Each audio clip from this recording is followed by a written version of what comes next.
আজকে সকালবেলা উঠেই না ঘুম থেকে সোয়েটারটা পরে নিলাম, কেননা শরীরটা অতটাও ভালো নাই। তো তার জন্যে এমন অবস্থা যে আমি সোয়েটার না পরে কাজ করতে পারতেছি না। আর সকালের দিকে না একটু শীত শীত থাকে, তো এই শীতটাই গায়ে লাগলে না আবার জ্বর এসে যাবে। আর যেহেতু শরীরটা একটু খারাপই আছে, তো এমনি গাটা কিন্তু শীত শীত করতেছে, তাই জন্য বন্ধুরা সকালবেলা উঠেই কিন্তু সোয়েটারটা গায়ে দিয়ে নিছি আগে।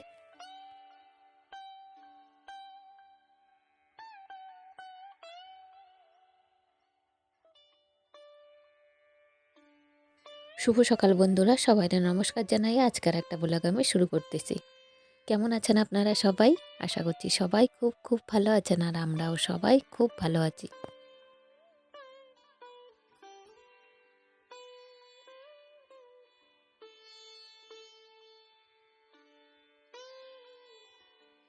আর বন্ধুরা সকালবেলা উঠে যে শীতটা করে না, তার মধ্যে একটু চা না খেলে হয় না। আর সকালে তো আমাদের একটু র চা খাওয়ারই অভ্যাস আছে, এটা আপনারা সকলেই জানেন। আজ পর্যন্ত যেসব বন্ধুরা আমারে ফলো করতেছেন।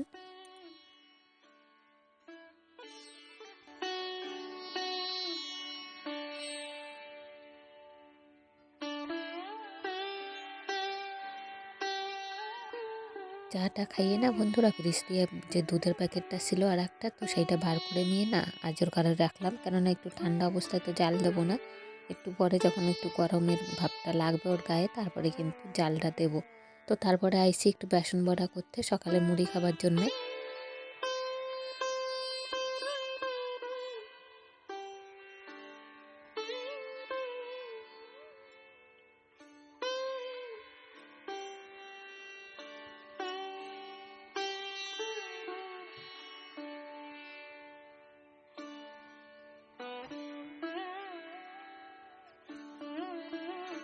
তার সাথে সর্ষের তেলের মধ্যে একটু কুসুম আর শুকনো লঙ্কা ভাইজে নিলাম।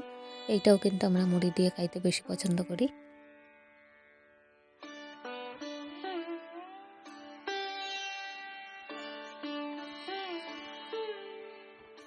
আর বন্ধুরা সকালবেলা হাজব্যান্ড আমাদের খামারে যে করছে কি কটা নিম পাতা তুলে নিয়ে এসে খাবে বলে, তো সঙ্গে সঙ্গে মা আবার মনে করাই দিল যে আজকে যেহেতু মেয়েটার জন্মবার, তো আজকে আমাদের নিম পাতা তো খাওয়াটা চলে না, উচিত নয় আর কি।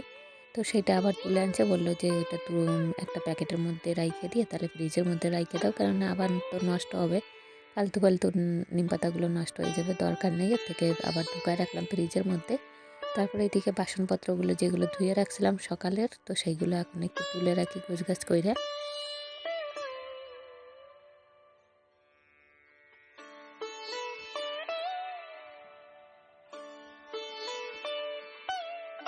আর বন্ধুরা এই ভিডিওটা পোস্ট করতে কিন্তু আমার একদিন লেট হয়ে গেল, তাই জন্য কিন্তু আপনারা একটু ক্ষমা করে দেবেন আমারে।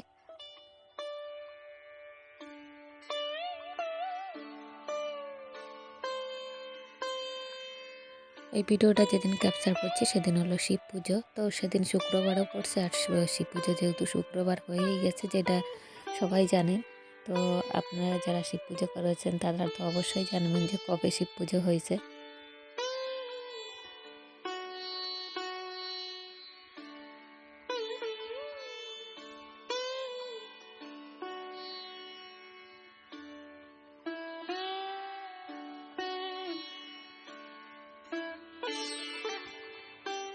বন্ধুরা আমি কিন্তু আপনাদের আগের ব্লগেই কয়ে রাখছি যে এইবারে কিন্তু আমি শিব পুজোটা দিতে পারবো না, কেননা কয়েক মাস আগে আমার জেঠু শ্বশুর মারা গেছে আর কি। তো তার জন্য কোনো পুজো আচার আমরা কিন্তু এবছর করতেই পারবো না। তো সেই হিসাবে কিন্তু আমি শিব পুজো দিচ্ছি না এই বছরে। তো যাই হোক, একটু মাইটারে নিয়ে ঘুরতে বেরোবো, বাবার মন্দিরগুলো অন্তত দর্শন করে আসবো। আর মেয়ে যেহেতু একটু বায়নাও করছে, সকাল থেকেই ওর বায়না শুরু হয়ে গেছে, মা তাড়াতাড়ি করে নেবে, বিকেলবেলায় নিয়ে কিন্তু আমারে বেরোবে।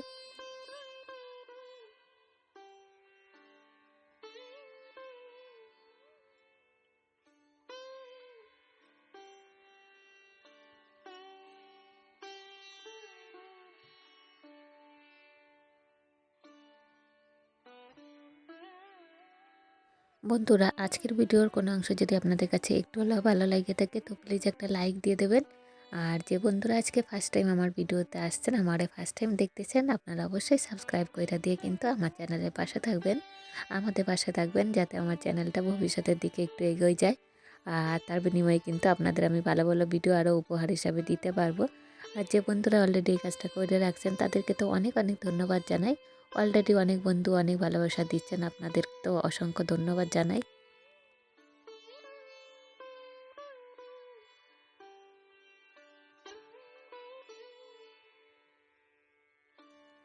তারপরে বন্ধুরা ঘরের যে শিব ঠাকুর আমি পুজো করি না, যে শিবলিঙ্গ আছে, তো সেই শিবলিঙ্গ বার করছি আজকে। তো যে বাসনপত্রগুলো ঠাকুরের আছে তার সাথে সাথে না শিবলিঙ্গটা বার করেও ধুয়ে নিচ্ছি, কেননা একটু পরিষ্কার করার ব্যাপার আছে। অনেক দিনই সেভাবে পরিষ্কার করা হয় না। তার সাথে একটু গঙ্গা জল, দুধ আর যা যা দেবার আর কি ওই জলের মধ্যে, তো সেইগুলো না দিয়ে দিছি, একটু ঘিও দিছি তার মধ্যে, তো ওইগুলো দিয়ে না আজকে একটু স্নান করাই দেবো। আর তার সাথে মেয়েটা আবার তার গোপাল বাইরে বার করছে স্নান করাবে বলে, তো একসাথে যে জলটা কইরা রাখছি ওইটা দিয়েই স্নান করাই দেবো। গোপালটা ওই জলে স্নান করাবো আর শিব ঠাকুরটা ওই জলেই স্নান করাবো।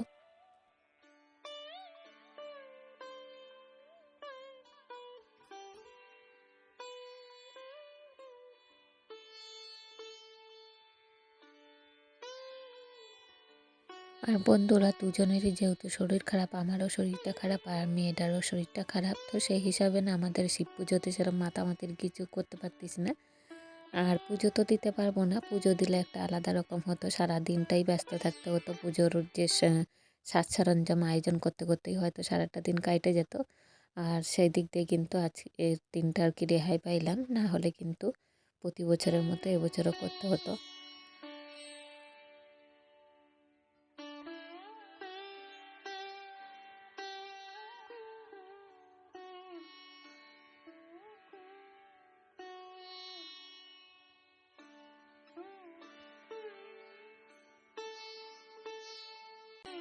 তারপরে বন্ধুরা ঘরের মধ্যে চলে এসে কিন্তু এদিকে পুজোটা প্রায় কমপ্লিট হয়ে গেছে। আর বন্ধুরা শিব পুজো দিতে পারছি না, তার জন্যও কিন্তু মনটা একটু খারাপ হচ্ছে, কেননা সবাই দিচ্ছে, সবাইরা দেখতেছি যে সবাই আশেপাশে আর কি যারা দেবার মতো সবাই দিতে যাচ্ছে, মন্দিরে যাচ্ছে, সবাই একটা হই হুল্লোড় করছে আশেপাশে। তো দেখে একটু মনটাও খারাপ হচ্ছে যে আমিও যদি দিতে পারতাম। আর মেয়েটাও না বলছে যে মা আমিও উপোস করব। মানে ও শুনছে কোন বাচ্চারা ওর মতো বাচ্চারা উপোস করতেছে, তো তারা তো উপোস তো করবে না, হয়তো খেয়ে দেয়ে তারা বলতেছে যে উপোস করব। তোরা কইলাম তুই একটু বড় হ তখন করবি, তো যাই হোক ও একটু বড় হোক তারপরে নয় ওরে শিখাই দেওয়া যাবে।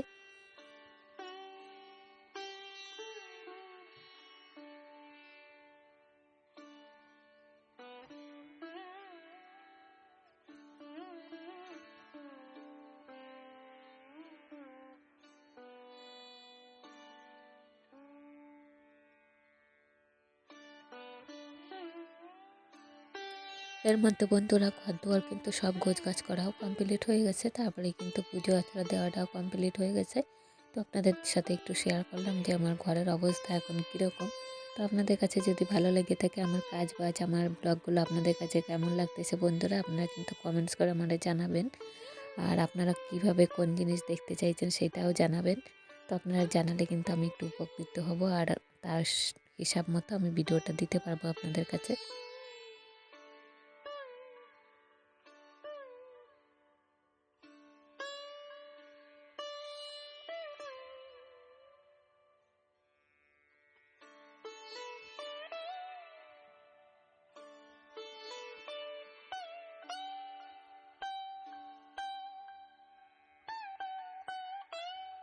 তারপরে বন্ধুরা পুজো আচরা দিয়ে এদিকে নিজের একটু কেয়ার করতে আইসি, কেননা গাটা না প্রচণ্ড শুকনো লাগতেছে, আর এখন না আবহাওয়া প্রচণ্ডই খারাপ, এতটা ড্রাই হয়ে যাচ্ছে না স্কিনগুলো যে সবসময় মনে হয় ময়েশ্চারাইজার দিয়ে রাখি, না হলেই কিন্তু কেমন যেন হয়ে যাচ্ছে। আর এমনিতে তো শরীর খারাপ, সবসময় মনে হচ্ছে ঠোঁট মুখ সব শুকিয়ে যাচ্ছে, আর ঠোঁটগুলো না কেমন চটপট করে ফাটে যাচ্ছে এরকম মনে হচ্ছে।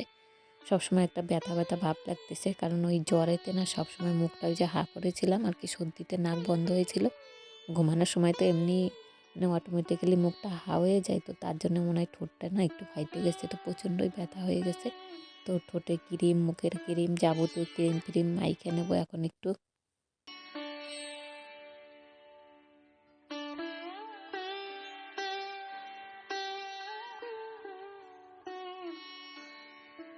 প্রথমে ভাবছিলাম যে মাথাটা আজকে শ্যাম্পু করবো না, তারপর লাস্টে দেখলাম মাথায় না প্রচুর তেল নিয়েছিলাম 2-3 দিন আগে ওই জ্বর হওয়ার আগেতেই, তারপরে শ্যাম্পু করবো করে করে ওই জ্বরের জন্য আর করা হয় নাই। তো আজকেও ভাবছিলাম যে করব না, যেহেতু যদি একটু ঠান্ডাটা বেশি লেগে যায়, তবে লাস্টে চিন্তা করলাম না যদি একটু বাইরে শিব ঠাকুরের মন্দিরে যাই, তো মাথাটা শ্যাম্পু না করলেও ভালো লাগতেছে না, যেহেতু তেলটা জ্যাপ হয়ে রয়েছে কেমন দেখতে লাগবে, একটু বাইরে বেরোবো মানুষ কী ভাববে। তো সেই হিসাবে না অনেক চিন্তা ভাবনা করে লাস্টে একটু শ্যাম্পুটা করলাম। তো শ্যাম্পু করে একটু বাইরে বসেও ছিলাম অনেকক্ষণ রোদের মধ্যে।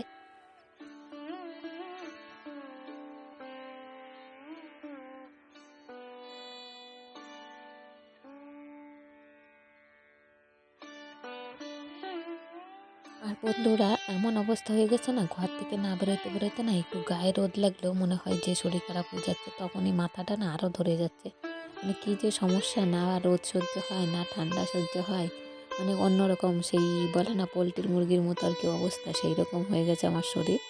রোদে বেরোলেও এক সমস্যা, ঘরে থাকলেও এক সমস্যা, যদি একটু বৃষ্টি হয় তাতেও সমস্যা, আবার মেঘলা আবহাওয়া থাকলে তাতেও সমস্যা। তো নানান সমস্যা নিয়ে না আমার শরীরটা সৃষ্টি হয়েছে।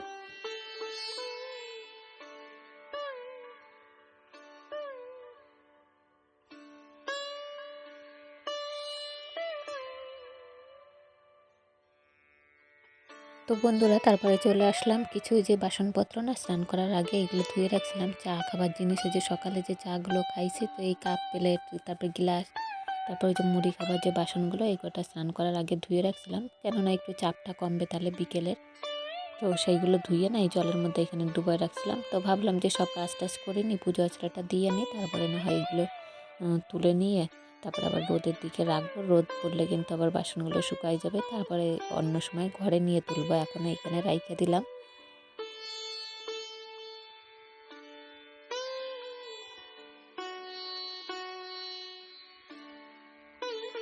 তারপরে বন্ধুরা ঘরের মধ্যে এসে আমার আর হাজব্যান্ডের জন্য দুজনের জন্য 2 কাপ দুধ চা করলাম।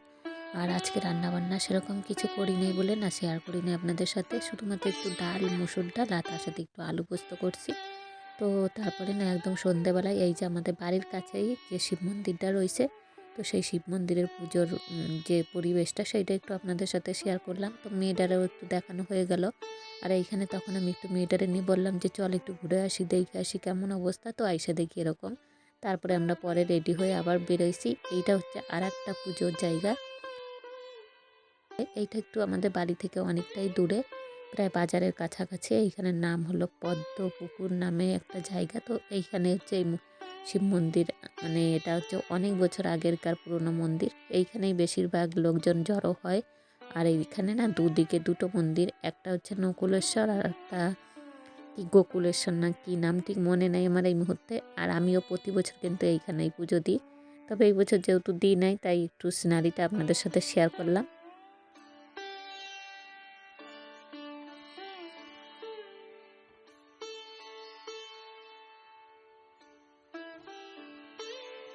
আর বন্ধুরা আমি ভিডিও করতে এতটাই ব্যস্ত হয়ে পড়ছিলাম যে বলবো একটু মেয়েটারে যে ভিডিও ধরে দেয়, তো ও না ওই যে একবার কইছিলাম না যে বাইরে বেরোয় ভিডিও ধরতে করতে খুবই লজ্জা পাই, সেই জন্য না ওরা আর বিরক্ত করি নাই। যেহেতু ওরও শরীরটা ততটা ভালো নাই, তো আবার যদি ভিডিও করতে কই কেননা খেচে গেল, তো খেচে যে তখন হয়তো সব কিছুই পণ্ড হয়ে যাবে। তো যাই হোক বন্ধুরা, আমি যেহেতু ভিডিও ক্যাপচার করতেছি তাই আপনারা কিন্তু আমার মুখটা এখানে দেখতে পারেন নাই। তো পরে না ভিডিও যখন এডিট করতে বসি তখন মনে হলো যা বন্ধুদের সাথে একটা মুখ অন্তত শেয়ার করা দরকার ছিল আমার। যাই হোক পরের বার এই ভুলটা আর হবে না, এটা মাথায় রাখতে হবে আমার। যা হোক করে কিছু একটা করে মুখটা আমার দেখাইতেই হবে এই সিচুয়েশনে। তারপরে বন্ধুরা ওই মন্দির থেকে ঘুরে না এইটা হচ্ছে আর একটা মন্দির, এইটাও আমাদের বাড়ির কাছেই। এটা হচ্ছে দুর্গা মন্দিরের পাশে এই শিব দালান। এই যে এই পাশটা এই যে দুর্গা মন্দির, ওই যে মায়ের মূর্তিগুলো পড়ে রয়েছে, আর এই ধারে হচ্ছে শিব দালান। তো এইখানেও একটু দেখাই দিলাম।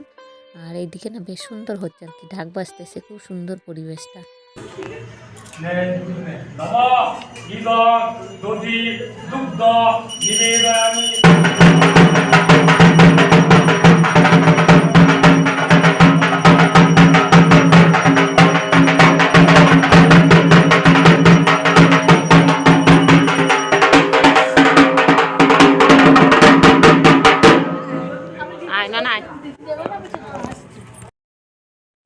তারপরে বন্ধুরা ওইখান থেকে চলে আসলাম, এই যে খিচুড়ি হচ্ছে এই বাড়িতে হচ্ছে আমাদের নেমন্তন্ন ছিল। এটা আমাদের গ্রামের মধ্যেই, খুব একটা দূরে নয়, আমাদের বাড়ির কাছেই। তো এই বাড়িতে আইসাই কিন্তু এইখানে এই যে খিচুড়ি করাটা আপনাদের সাথে শেয়ার করলাম। তো একটু পরেই খাইতে বসবো, তার আগে আগে মায়ের এই বাবার যে মন্দিরটা সেইটাকে একটু পরিদর্শন করলাম। আর এর সাথে সাথে না দেখলাম যে ওই দিদিভাইদের বাড়ি আর কি ভিতরে একটু কীর্তনের মতো হচ্ছে, তো সেইটাও আপনাদের সাথে একটু শেয়ার করব।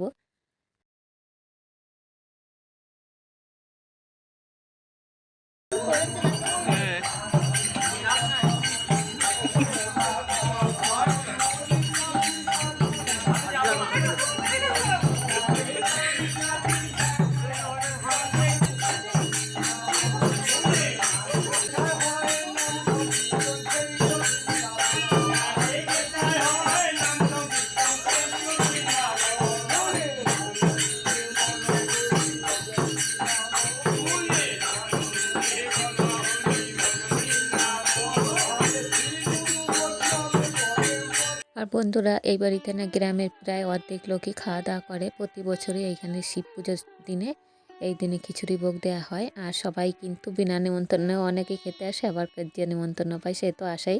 তবে আমাদেরও যদি নিমন্ত্রণ না করতো না আমরাও আসতাম খাইতে, কেননা এটা একটা কি বলবো একটা উৎসব, একটা আনন্দের মতো, তো তো সবাইকার কিন্তু নির্দ্বিধায় এখানে আসা হয়।